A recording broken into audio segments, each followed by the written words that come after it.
My father-in-law said I wasn't man enough to provide for his daughter. So I asked him one question at dinner. How much is your mortgage payment? He told me proudly. I smiled. I've been paying it for 2 years. Your daughter asked me not to tell you. His face went white. Richard's voice carried across the entire dining room when he said it. Some men build empires. Some men just swing hammers. He was looking directly at me, smiling, like it was a joke we were all supposed to laugh at. 12 people at the table. My wife Emily, our 2 kids, Sophie, 12, and Jake, 9, Richard's wife Margaret, Emily's brother Daniel and his wife, Emily's sister Claire, a few cousins whose names I could never remember, all of them watching, waiting to see how I'd react. I'd been reacting the same way for 8 years. Smile, nod, change the subject. Let Richard feel superior, because it was easier than fighting, easier than watching Emily get caught in the middle, easier than explaining things that would only make everything worse. But tonight was different. Tonight, Sophie looked at me with something in her eyes I'd never seen before. Not quite pity, not quite embarrassment, something worse, like she was wondering if maybe Grandpa was right, like maybe her dad really was just some guy who swung hammers while other men built empires. And Jake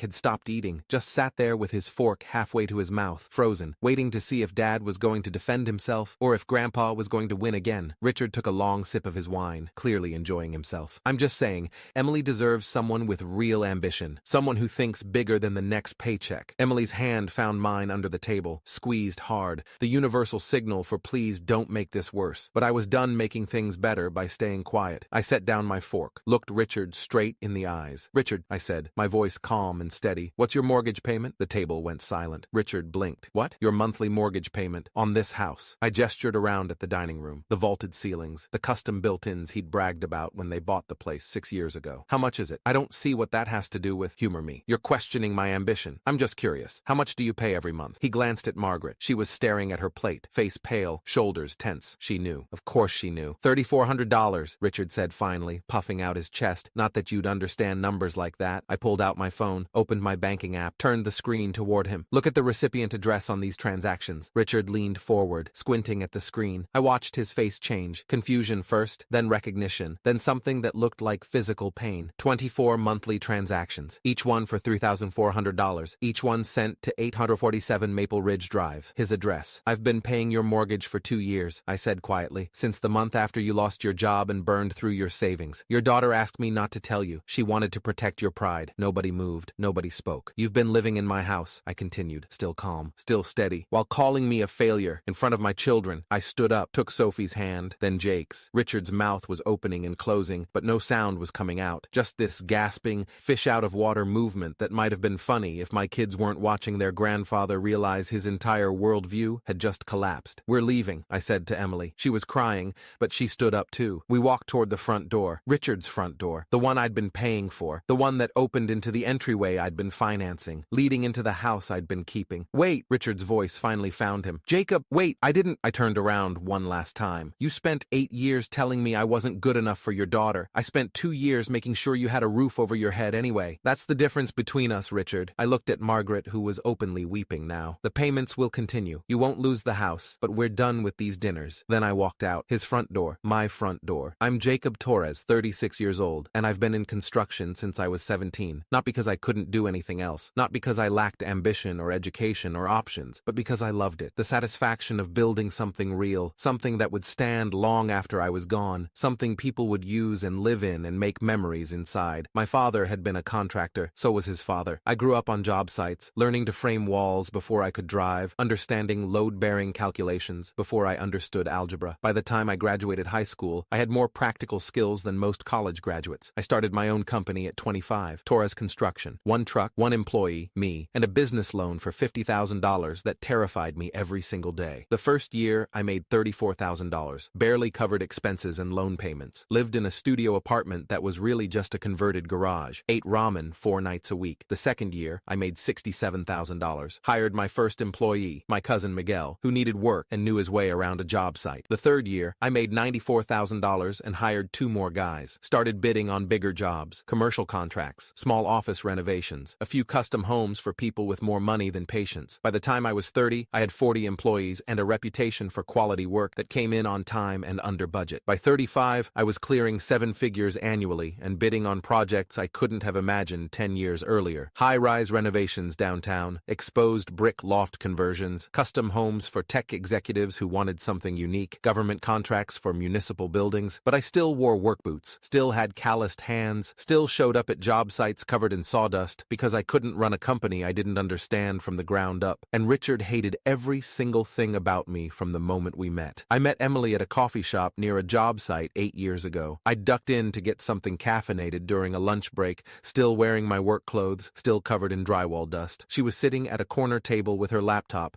working on something that had her completely absorbed. I ordered my coffee, turned to leave, bumped directly into her as she stood up to get a refill. Her laptop went flying. Coffee went everywhere. I caught the laptop before it hit the ground, but not before coffee soaked the front of my shirt. "Oh my God, I'm so sorry." She was horrified, grabbing napkins, trying to clean up the mess. "It's okay. Occupational hazard. I'm used to being covered in stuff." She looked at me, really looked at me, and something sparked. "You're a contractor?" "Yeah, Torres Construction." "You own it?" "Started it 7 years ago." Her eyes lit up. "That's incredible. I work in nonprofit management. I'm always trying to find local contractors for our housing projects." We talked for 45 minutes. I was late getting back to the job site. Didn't care. We went to dinner 3 days later. She told me about her work with affordable housing initiatives. I told her about the builds I loved and the ones I hated. We discovered we both wanted the same things: to build something meaningful, to leave the world a little better than we found it. I proposed 6 months later. She said yes before I finished asking. Her family came to meet me 2 weeks after that. Richard Henderson was 57 years old, vice president of operations at a regional manufacturing company, and convinced that manual labor was for people who'd failed at everything else. "Construction," he said, when Emily told him what I did, his voice dripping with barely concealed contempt. "That's nice. Is that something you're doing while you figure out a real career?" "It is my real career. I own the company." "Oh." He said it like I'd told him I collected unemployment. "Well, everyone has to start somewhere." Emily's mother, Margaret, was kinder, but you could see the disappointment in her eyes too. Their daughter, graduate of a good university, director at a respected nonprofit, from a family of lawyers and executives and accountants, was marrying a guy who showed up to dinner with dirt under his fingernails. At our engagement party, Richard cornered me by the bar, leaned in close, whiskey on his breath, and said, "She could have done better, you know. Emily's got options. She's settling." He smiled like it was a joke, a little ribbing between men, just having fun. It wasn't fun. It was a warning. At our wedding, he told anyone who'd listen that I'd figure out a real career eventually. Made sure to mention, multiple times, that Emily made almost as much as me, which was a lie. I made nearly 3 times her salary, but he didn't know that, and I didn't correct him. Every holiday after that, every birthday, every family dinner, Richard found new ways to remind me I wasn't good enough. "When you getting a desk job? Emily deserves someone with ambition. Must be nice having a wife who actually earns money." Emily would squeeze my hand under the table, whisper apologies later. "He's just old-fashioned. He doesn't understand what you do." But it wasn't about understanding. It was about control, about making sure I knew my place in his family hierarchy, about punishing me for not being the son-in-law he'd imagined. And I let him. For years I let him, because fighting back meant hurting Emily, and I loved her more than I hated him. 2 years ago, everything changed. It was a Tuesday night, around 11:30 p.m., when Emily's phone rang, Margaret's name on the screen. Emily answered, listened for maybe 30 seconds, then her face went white. "We'll be right there." She hung up, looked at me with tears already forming. "Dad lost his job. They're in trouble." We drove to their house, the house Richard had bought 6 years earlier, the house he'd bragged about constantly, the 3,400 square foot colonial with the 2-car garage and the professionally landscaped yard that screamed, "Successful man lives here." Margaret met us at the door, crying. "He didn't tell me for 3 months. I found the foreclosure notice in his briefcase." The story came out in pieces. Richard's company had downsized, 30-year employees let go with 2 weeks severance. He'd been so certain he'd find another position immediately, a man with his experience, his track record, that he'd kept spending like nothing had changed. 3 months of unemployment, 3 months of burning through savings to maintain appearances, 3 months of missed mortgage payments while he pretended everything was fine. Now they were behind $1,200, facing foreclosure in 90 days, and Richard's pride wouldn't let him admit it to anyone. He was upstairs when we arrived, in his study, door locked. Margaret said he'd been in there for 6 hours. Emily went up to talk to him. I heard muffled voices, then shouting, then silence. She came back down 20 minutes later. "He won't ask anyone for help. He says he'd rather lose the house than admit he failed." "What about your brother, your sister?" "Daniel just bought his own house. Claire's still paying off student loans. They don't have this kind of money." She looked at me, didn't say anything, didn't have to. "How much do they need?" I asked. $10,000 to clear the arrears, then $3,400 a month until he finds work. I did the math in my head. It was manageable. Not easy, but manageable. I'd just closed on 2 major contracts. Cash flow was good. "I can do it. Jacob, I can do it. But there's a condition. He can't know it's from me." Emily understood immediately. "If he knew you were helping him, he'd refuse. Or worse, he'd take the money and resent me for it. Probably both. So what do we do?" I thought about it for a moment. "We set up an anonymous payment system. Some kind of trust or charity charity program, something that protects his pride while keeping the roof over his head. Patricia Morrison was an estate planning attorney I'd worked with on some legal issues for the company. 26 years of experience, sharp as a knife, and discreet about client confidentiality. What you're describing is absolutely doable, she said when I explained what I needed. We create a legal entity, a trust, essentially, that makes the payments on their behalf. The bank doesn't care who pays as long as the money comes. We can structure it so the source remains anonymous. What story do we tell them? That's up to you. Some kind of charitable assistance program, maybe. Something believable. I chose a church-based charity program. Margaret attended St. Mary's Catholic Church every Sunday. It was plausible that they had some kind of emergency assistance fund for parishioners in crisis. Patricia drew up the paperwork. I funded the trust with enough to clear the arrears and cover 6 months of payments. Set up automatic transfers. Made sure every transaction was documented properly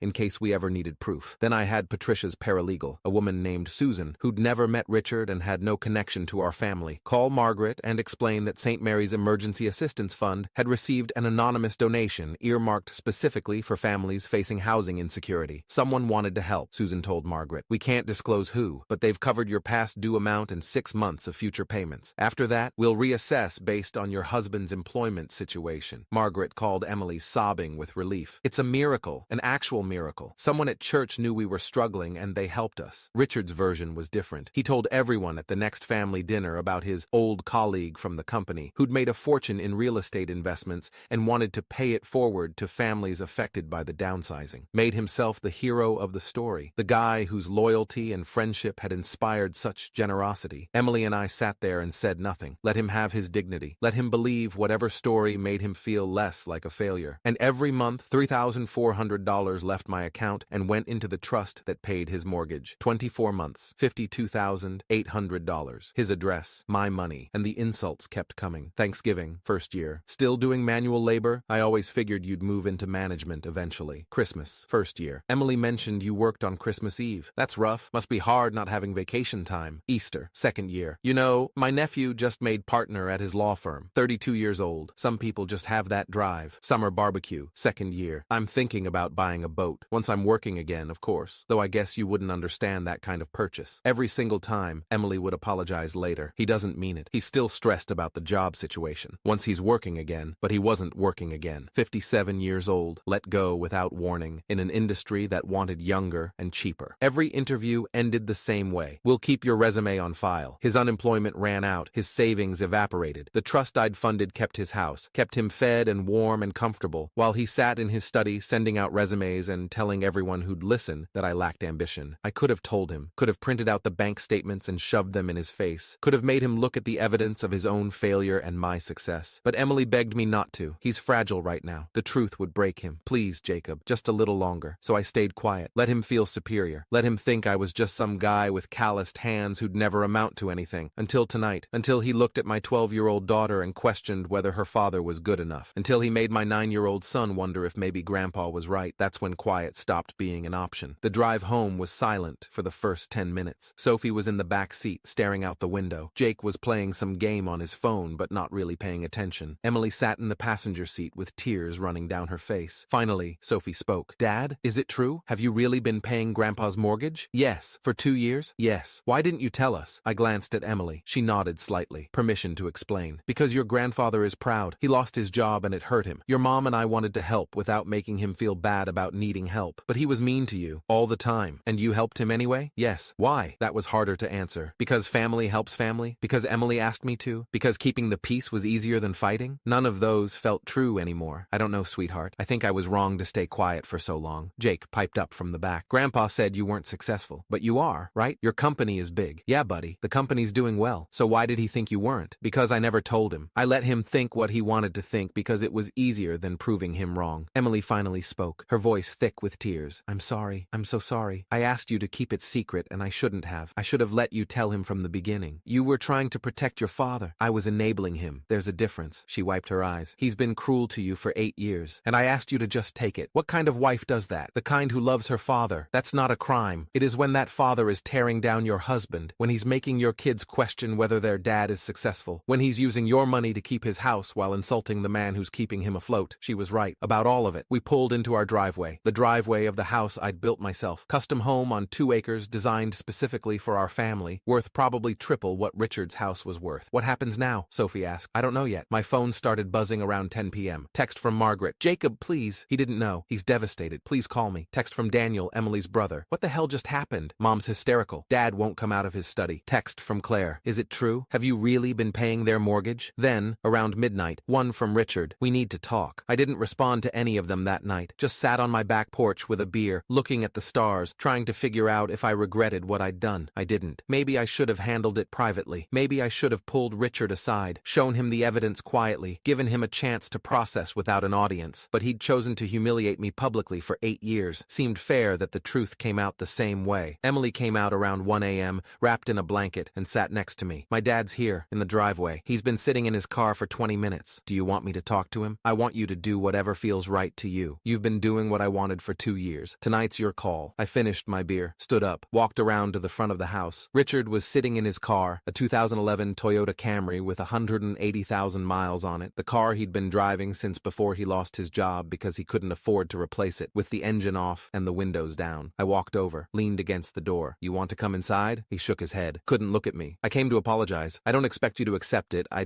needed to say it, okay? I've been a bastard to you for 8 years because you weren't what I wanted for my daughter, because you worked with your hands and I thought that meant you weren't smart enough, successful enough, good enough. He finally looked at me. His eyes were red, swollen, and the whole time, you were the one keeping me afloat. You were the one making sure I didn't lose everything. You were better than I deserved and I treated you like garbage. Yeah, you did. Margaret showed me everything. The trust documents, the payment history, the legal structure you built so I could keep my pride while you paid my bills. His voice cracked. Why? Why would you do that for someone who treated you so badly? Because Emily asked me to. Because you're her father and she loves you. Because I'm not the kind of person who lets someone lose their house just because they're an asshole. He flinched at the word, but didn't argue. I'm not asking you to forgive me, he said. I don't deserve forgiveness. I just want you to know that I understand now. What I did, what you did, the difference between us. Do you? You built something real. Something that matters. Something that helps people and employs people and makes the world slightly better. And I spent 8 years tearing you down for it because it wasn't what I understood. Because it made me feel small. He took a shaky breath. I'm sorry for all of it. For tonight. For the past 8 years. For making your kids question whether their father was worth respecting. I was wrong about everything. I stood there for a long moment, looking at this man who'd made my life miserable, who'd questioned my worth at every opportunity, who was now sitting in his car at 1 a.m. because he couldn't sleep with the weight of his own shame. The payments will continue, I said finally. You won't lose your house, but we're done with the family dinners. Done with the holidays where you use me as a punching bag to make yourself feel better. Done pretending we're okay when we're not. I understand. If you want to rebuild this relationship, if you want to earn back the right to be at my table, around my kids, you're going to have to show me you've changed. Not tell me. Show me. How do I do that? That's not my problem to solve, Richard. You spent 8 years figuring out new ways to insult me. You can spend some time figuring out how to make it right. I walked back toward my house, stopped, turned around. One more thing. The trust is being restructured as a loan. Interest-free, payments deferred until you're employed. But it'll be documented. Official. No more charity, no more anonymous gifts, just debt you'll pay back when you can. That's more than fair. It's not about fair. It's about making sure everyone knows where things stand. No more secrets. No more protected pride. Just the truth. I went inside, heard his car start up a few minutes later, watched through the window as he drove away. Emily was standing in the doorway. You okay? No, but I will be. 6 months later, Richard found a job. Not the executive position he'd held before. Nothing close. He was a supply chain manager at a mid-sized distribution company, making about 60% of his previous salary, working under people 10 years younger than him. He took it anyway, swallowed his pride, started showing up at 7 a.m. and staying until the work was done. His first paycheck, he called me. I want to start paying you back. I can't do the full amount yet, but I can do $500 a month. Is that acceptable? That's acceptable. The first check arrived a week later, handwritten, not a bank transfer or online payment. Actual check with his actual signature. It felt intentional, like he wanted me to physically hold the evidence of his repayment. I deposited it. Every month after that, another one came, always on time, always exactly $500. We didn't do family dinners anymore, but Emily saw her parents occasionally, lunch with her mom, coffee with her dad. She said he asked about me every time, asked how the business was doing, asked if the kids were okay, never pushed to be invited back, never complained about being excluded,